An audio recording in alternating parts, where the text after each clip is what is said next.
Drag Me to Hell was a film that I really wanted to talk about recently, and I got a request for it. So I was like, fuck yeah, man, I am so ready. Wish I had the uh, Scream Factory release, though. Um, but, you know, there's only one issue with this film, for me.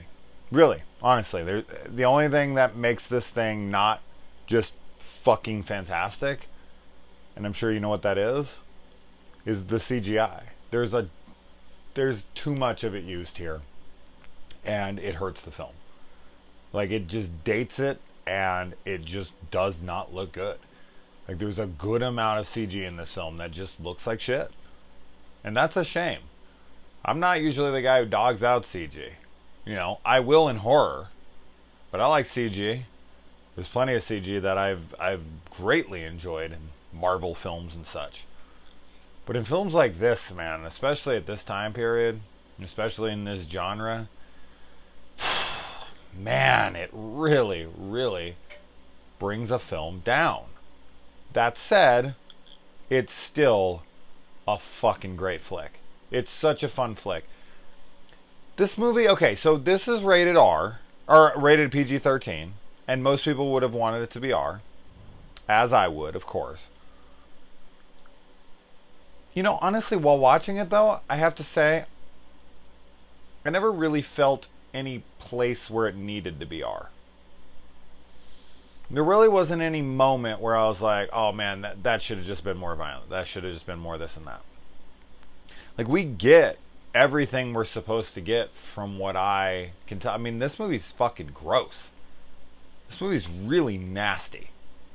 Now, there are gags that come up in this film, and they happen a couple times, or I should say a few times, so they do overplay themselves a little bit, and this is very much Sam Raimi. And this is Sam Raimi's return to horror after having been gone from it for a long while. This was like his triumphant return, which I'm sure there's a few directors out there that you would like to see do that. Mine, of course, being Peter Jackson. If I could see one more Peter Jackson splatterfest, just give me, especially like with his name and his money and everything that he has now. Imagine if Peter Jackson said fuck it and went and made some Dead Alive style, or Brain Dead style, practical effects heavy. And people will be like, oh, well, look what he did with The Hobbit. Look what he does. He's all about CG. I don't think he'd be able to do that now. Put all that shit aside. Just imagine if Peter Jackson went in right now, in 2021, we'll say, next year, and he just started shooting the most, because I believe in him wholeheartedly, that if he really wanted to, he could bring us the most special effects driven extravaganza that horror has ever seen. Like, if he really just went back to his roots with the money, with the power, with everything that he has now, he doesn't have to appease anybody.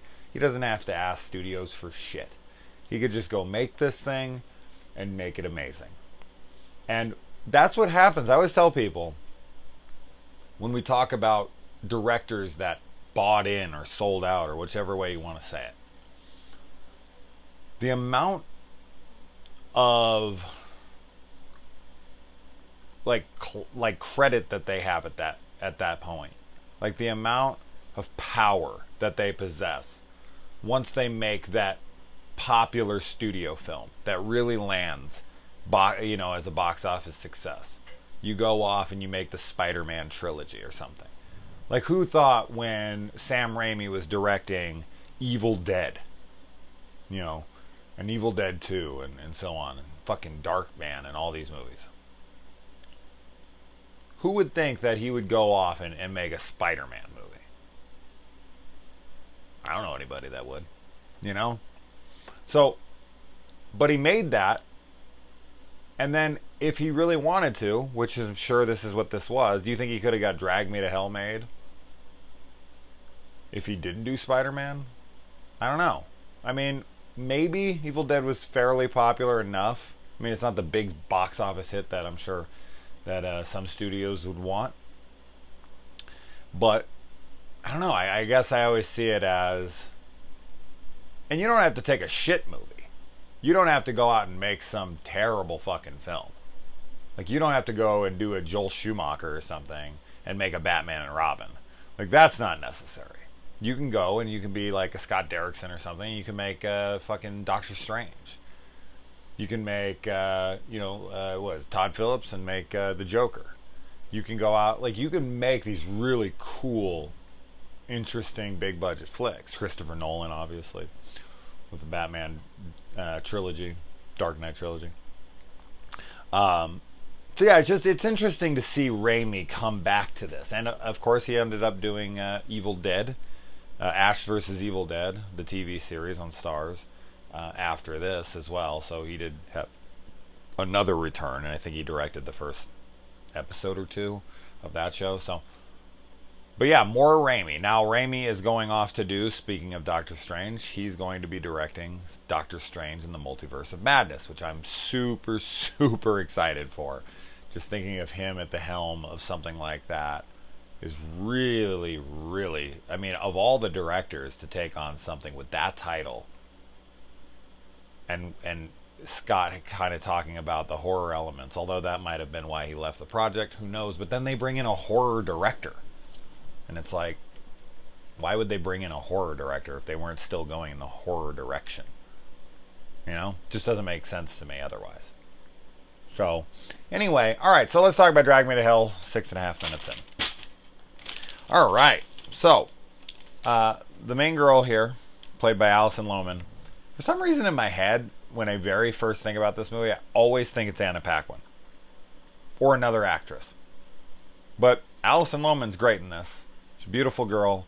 She gives a great performance, and she really allows herself to be humiliated right and left. Like, this is a pretty it's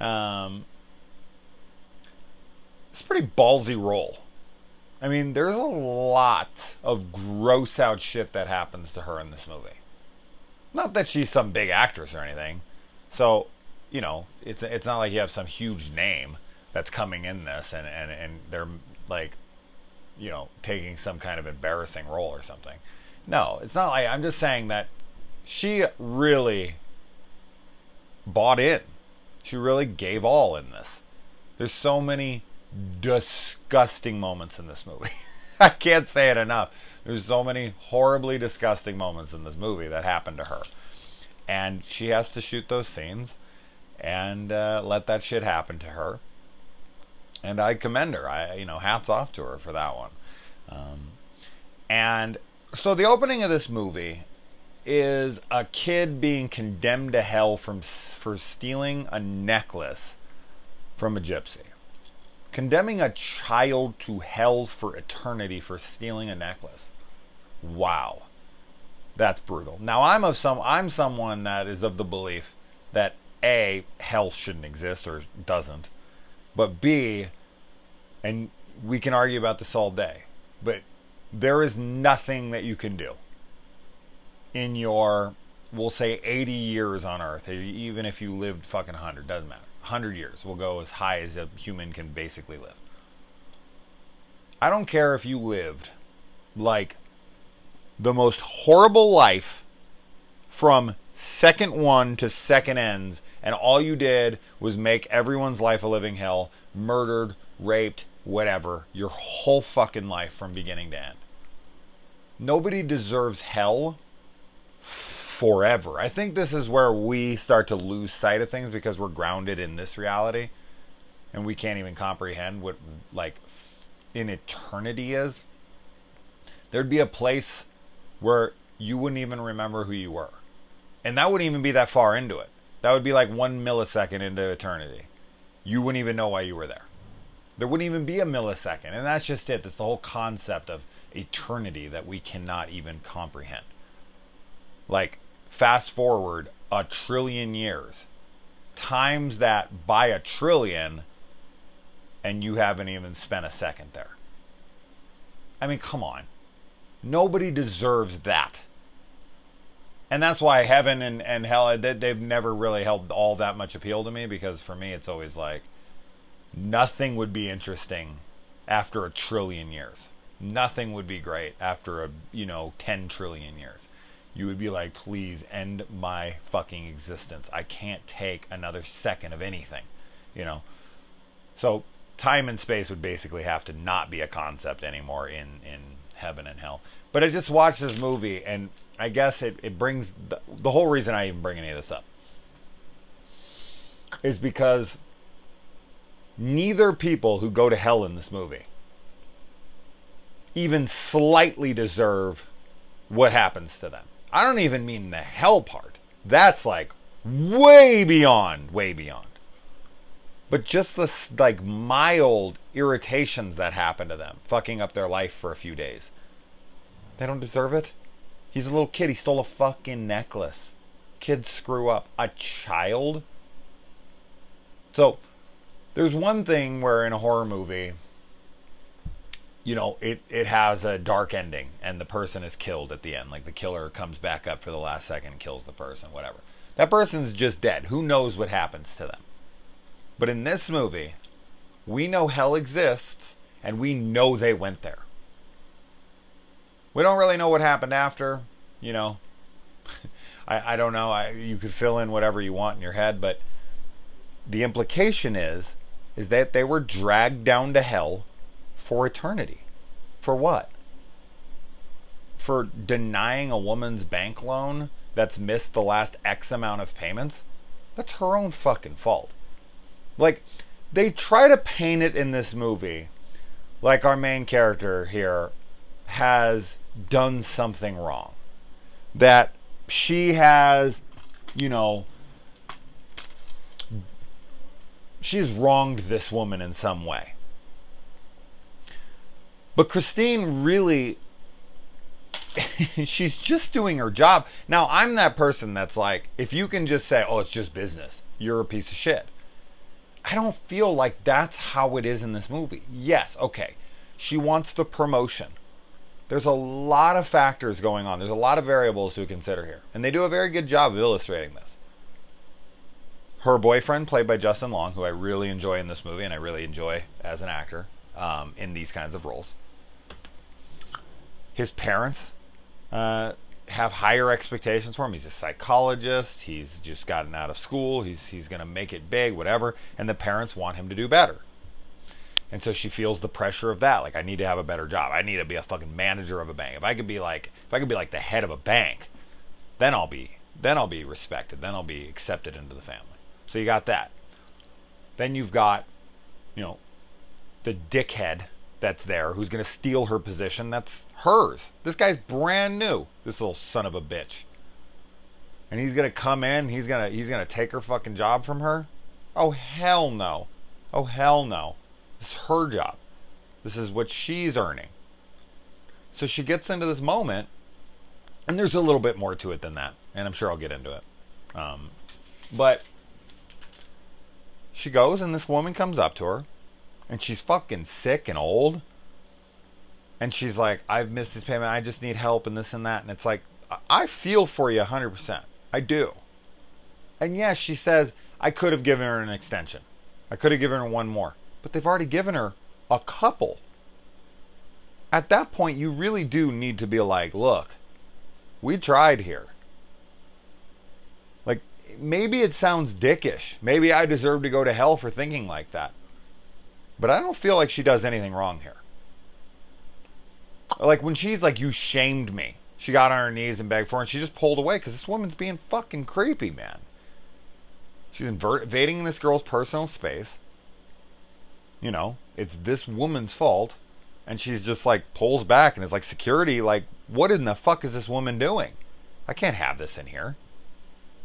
Like, I get it. I get why that can be painted in that way. But when I look at it and the way that it's presented in the film, I don't think Christine does anything wrong here. I just don't. And, like, let's say you disagree. And you're like, oh, bullshit. She could have done that extension. She only did it to better herself. Okay, let's say that's your opinion. That's fine. I can see where you come from. Does she deserve to go to hell? Hell? Like, does she deserve anything that happens to her in this movie?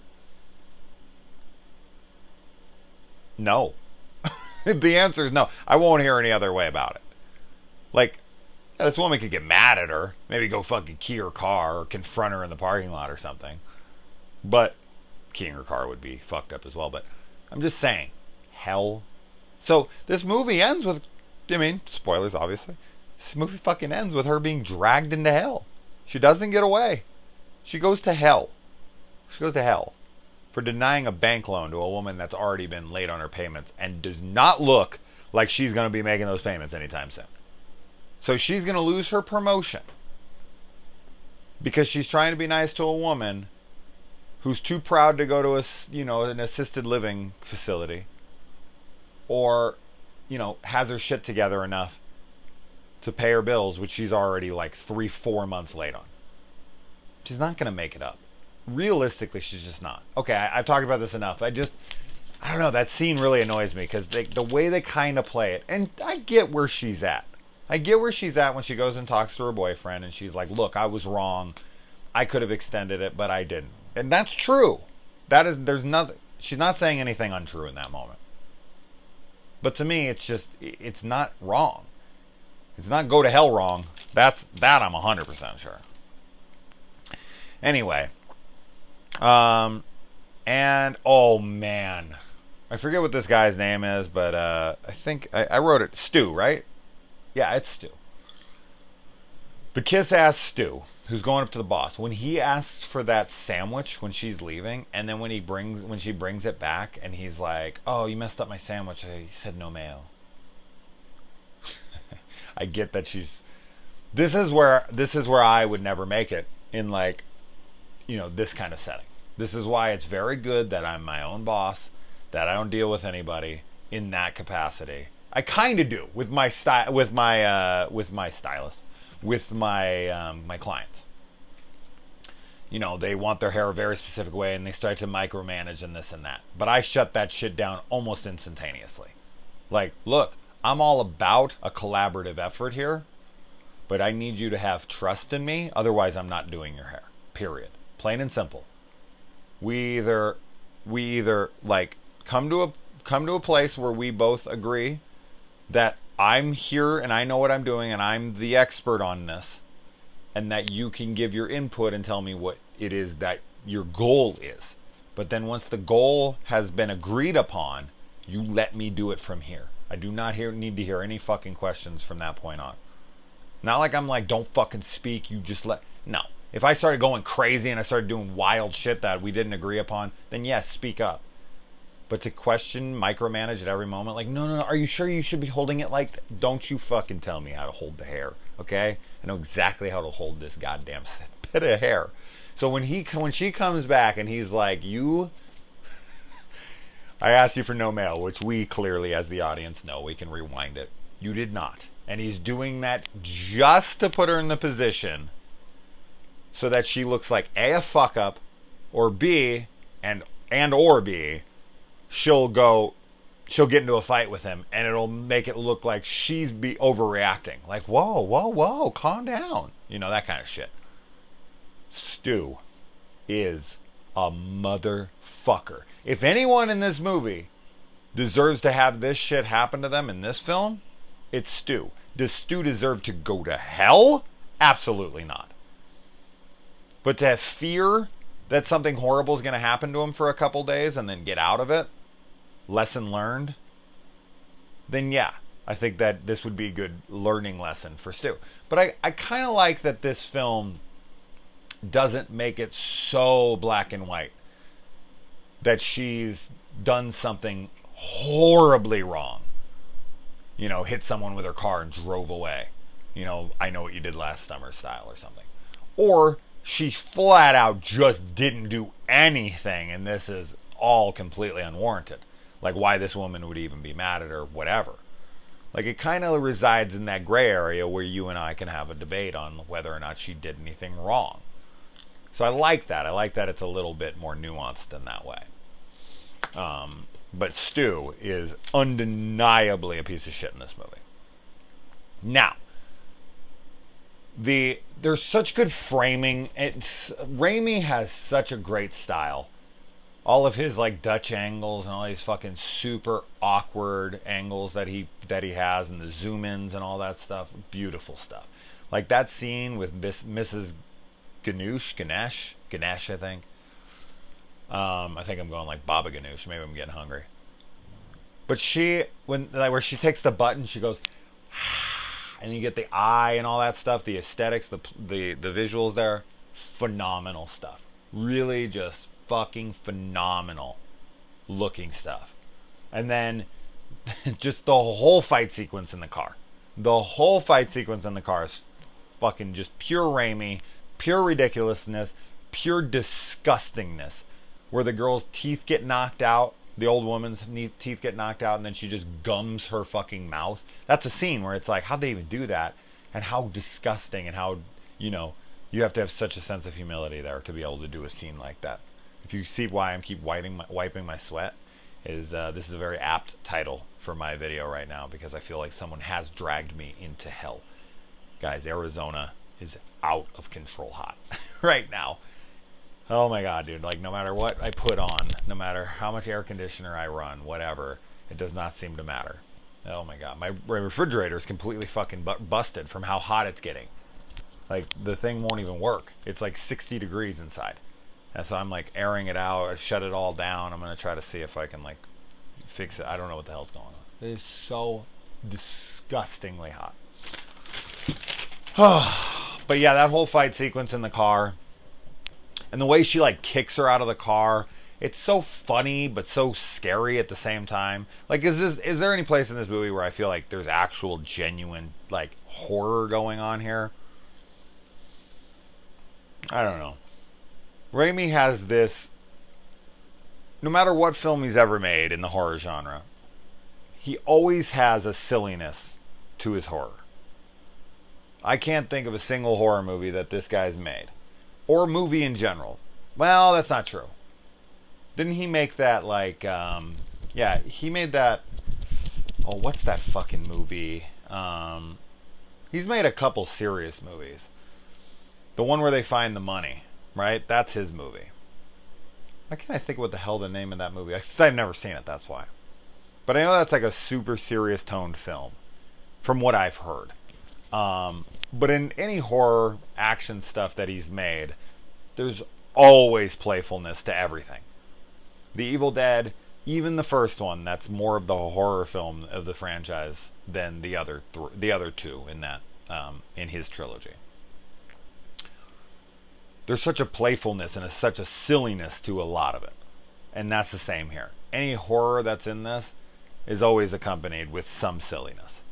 He has a very playful edge to his horror, just how he does things, and I love it. It's his style. Would I want every single horror director to be like this? Absolutely not. There's no style I would like everyone to embrace. I like different styles. I like that you can tell this is a Raimi movie. Like, if I was watching this, I would be like, okay, either Raimi made this or somebody who wants to emulate Raimi made this. There's no ifs, ands, or buts on that one. This is so Raimi. So anybody who went into this movie wanting a Raimi horror film, a return to Sam's original style, they fucking got it here. It's CGI heavy, unfortunately, but they did get it. So there you go. And now she goes to a psychic. I think I've talked about this on the channel before. This is something I won't talk about on very long. It's kind of a controversial subject in a way. Although I feel like everything I say on this channel is controversial at this point, because everyone's seems to be upset about everything these days. I don't know. I think there's a very good conversation to be had between me and other people who maybe are on the opposing side of this, or maybe are on the fence about it. But I'm pretty hard on the side of like psychics, so-called psychics, people that have like tarot reading places, and anybody who has like a legitimate business where they claim that they're psychic and they can, talk to the dead or heal you with some fucking magic bullshit. I think these people are fucking criminals. Like, I think what they're doing is is really, really damaging. Now, as I said, this is an argument. This is a discussion I'd like to have. Now, in this movie, the guy is legitimate because in this world, these things exist. In this world, there's zero evidence that exists, and these people do not prove it at all. Like, they're charlatans, they're con artists, and people will be like, well, they make people feel better. Or some people will be like, no, bro, I know legit psychics, or I am a legit psychic. Okay, sure. But I do. I think that these people are really, really bad people. And I know some people disagree, and I get that. Like, and that's why I say I think there's an argument, there's a discussion to be had here. But the whole idea of telling people lies, because that's how I see it. Now, I guess the argument, the discussion we'd have to go off of would have to be two people who know it's bullshit. It would be very hard to have this discussion with people who think like, well, I don't know, man, maybe they are psychic. Okay, that's fine. That's your belief, and that's okay. But I don't think that at all. So I'd have to have a discussion with someone who also thinks they're 100% bullshit. They're not legitimate. They're not talking to anyone dead. They're full of shit. And I would like to have that conversation with them on when they're on the side of, no, I think it's a good service for people. It helps them in the grieving process and this and that. I disagree. As I said, I'm going to keep this short because I could get into why I think this and that. But I think these people are fucking criminals. Literally and, like, emotionally. Like, they're emotional criminals. Like, they're fucking robbing you of not only your money, but of your headspace. Okay, we're not going to get too into it, but when she went into it here, and I'm more of the Justin Long character in this, where he just keeps rolling his eyes like, were we fucking serious with this shit? Like, can we get out of here? Like, I can't, man. Don't get me around people like that. I won't be able to hold my mouth, my fucking tongue around those kinds of people. I'll be like, really? Because I've had them in my chair. I live in Sedona. There's a ton of fucking people like that out here, and they'll come in, they'll be like, I'm an aura photographer. I'm a spiritual healer. I'm a life coach that deals with the chakras or some bullshit. And I'm like, oh yeah? Explain to me how that works. And they start explaining, I'm like, really? So that's the case, then why is this? And of course none of them can ever answer a fucking question I come up with. And then they get real closed down and they get mad, and I never see them in my chair again, nor do I want to.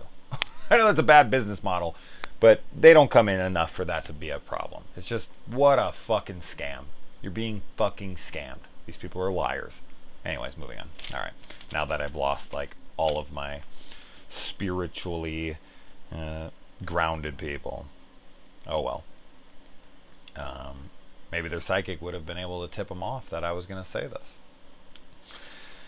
Oh man, when she has the dream where the boy where she gets the bugs vomited in her mouth. Then she goes to the funeral and the body falls on top of her, and all this, like, formaldehyde or whatever the hell's inside of this woman pours into her mouth. This gag happens multiple times in the film, but every time it's equally as disgusting. And then, of course, the blood in this movie is outrageous, very Raimi. When she gets a nosebleed, it's not like it just starts bleeding. No, it sprays. It projectiles. She has a fucking water hose from the fire department just going off of blood everywhere. Everybody in that place would be screaming and running for the doors if she was bleeding that profusely. And I like that when she grabs her phone and the entity's there, it like instantly drains her battery and kills it as we see it in real time. I thought that was a cool touch. It's a great way to address the whole phone issue in these kinds of movies, and I thought it was really, really cool and not something I ever see. I like that she's like very hard on the, like, I would never sacrifice any animals, and then something happens scary, and then she immediately just hacks her cat to death. This is a scene you'll never see in anything else. This is a very rare moment where a girl's like, no way, and then just grabs her kitty. She's like, here, kitty, kitty. She just grabs the cat and just fucking stabs the shit out of this cat. She doesn't just like do it once. She's so scared she's got to make sure that this thing has been sacrificed properly, and it doesn't do nothing. Then she goes over to the mom's house and she like bakes a cake for the mom, and the mom just is talking shit about it and her. Whoo, man! This is another situation where I would probably lose my girlfriend, potential wife, whatever the hell she was at that point when I met the parents and they started treating me like that. I mean, it kind of happened with the mother of my kids and I when we went and met her father. That weekend that we spent together ended in like this close to a fist fight between her father and I. He was screaming at me, and I was just like, I was trying so hard to hold it back, but I couldn't fully hold it back. But my kids were there, and I was trying to be the better man, and it was just like, dude, you're really fucking up right now. You're really fucking up. Like, this isn't the way to go about this, bro. Like, you're gonna lose your granddaughters, and you're gonna lose your daughter over this. Don't do it. You're in the wrong here. Just drop it. And he just kept going, and I was like, you're a fucking idiot, dude. Don't do it. And he just kept going, and this was years ago, and he hasn't seen his granddaughter since, and his daughter doesn't talk to him, like, at all anymore. And it's not because she's doing it for me. Trust me, we don't really even like each other anymore. But he just fucked up so bad.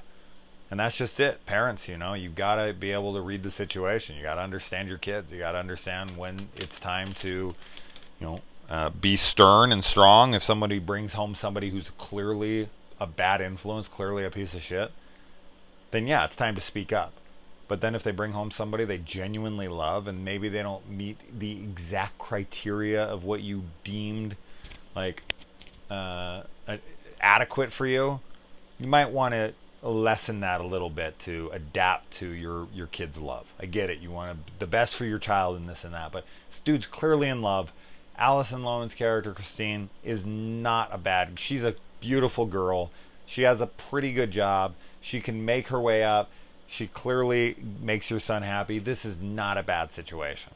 She is clearly... Now, she does kind of freak out in this moment and act like a fucking lunatic. So that doesn't look good for her. But up until that point, the mom is a bitch. Now, unfortunately, it's really sad because she does end up winning the mom over by being completely forward. She thinks this is going to be her moment where she's like, oh shit, I blew it all. But this is the moment where she connects with the mom. And she's like, look, my dad was an alcoholic. And the mom's like, well, my dad was an alcoholic too, and that's nothing to be worried about, and I like this one. Like, she wins her over in that moment. And it's like, all right, if this wouldn't have happened, she would have been in the family. They would have been fucking fine, and she would have been good. But then, of course, she has to have a demon screwing with her the whole time, and that's terrible. But her boyfriend in this, even though he's a skeptic, he's a good boyfriend. He's a really good boyfriend throughout this entire film. Now, why he leaves her when he drops her off to get, like, exercise, essentially, that I'm not really honestly sure of. Like, no matter what they would say in the film or whatever, I don't care. Like, he should have stayed. For me, it doesn't work. Like, he's there in every other way when he can be, and he just disappears and he drops her off and he's like, all right, be better. No way. I don't buy it. I just don't buy that. But he's a good boyfriend overall. Like, everything in this movie very much suggests that he is. And she needs $10,000, so she sells absolutely everything. You know how hard that would be for me? Like, if a demon was after me and I thought I was going to go to hell, yeah, I would sell my entire movie collection, everything I had. And I could definitely come up with 10 grand selling every movie and everything I had, for sure. It would take a while, though. Actually, I don't know if I could come up with 10 grand, because she needs it overnight. Like, I'd have to go on eBay, and it would take, like, a year or more to sell all of my collection. Or I put it all up in there in one thing and sell it for 10 grand or something. But that's what you have to do. You'd have to take a picture of it, all of your Blu-rays all lined out, and just put a price tag of 10 grand, buy now. And as soon as the money, like, just as soon as it was, just be like, put money through right now. I have to fucking sell it. So maybe I could get the 10 grand. I'm not sure. I like when the spirit transfers to the goat and the goat starts talking like a demon. That's great shit. I like how the psychic guy here, who is the chemist in Inception, he he doesn't tell her that she can transfer it because he knows he'll be an accomplice. Because he has kind of the thought process of me, like, I'm passing on hell. Hell. And she's going to give it to Stu. And she doesn't end up doing it because he's so pathetic in his moment. And then she realizes she can give it to the woman who gave it to her, even after she's died. And she goes and she digs his ass up.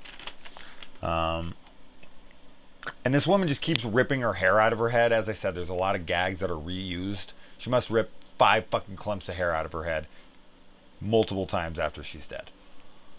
Which is really, really silly. Then she falls into the grave, and the grave starts filling up with water, and like they're bobbing around in there, and she's like coming, like she's like is like pushed up against her and all that. Great stuff. Another great moment. So gross. The whole film is just really relies on being disgusting. And then yeah, I mean, and then she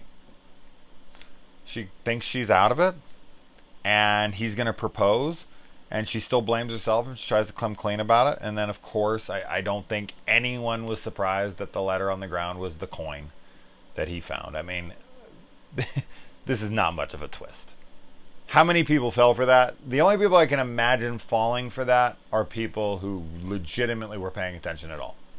And they were just like, kind of in and out, weren't really enjoying the movie, or maybe were like, just really, really not focusing at all. Because it is unbelievably obvious when it happens. And then she gets pulled into hell, and it's like, would he ever be the same again? I mean, I feel way worse for her, obviously, but I also feel bad for him because he just watched his fiancée, soon to be, she probably would have said yes there, be dragged. Like, he saw something impossible, something that goes against every belief he has. Even if he believed that, it would still be a hell of a thing to see, pun intended. So this guy's ruined forever. Man, I'll tell you what though, as soon as that happened, this dude became a born-again Christian overnight. Like, this guy started praying to fucking God and Jesus and Buddha and Krishna and any other thing, man. He loaded himself up with every necklace, every affiliation, became part of the Baha'i faith, whatever the hell he had to make sure. Because at that point, man, yeah, you want to try to become the fucking Pope. If I saw what he saw, I'd be working my way up the ranks to become the most holy of the holy. I'm so sorry. Please forgive me. Please take me into heaven. I apologize. I don't want to ever be dragged through the fucking ground into hell. Kind of reminds me of the ending of Jason Goes to Hell. But yeah, so super fun flick. And yeah, so yeah, whatever. I was like, I thought I maybe had something more to say. I don't think I do. Yeah, he's fucked for life. Yeah, so fun flick. Thanks for the recommendation or the request. PB&J, you know what I'm talking about.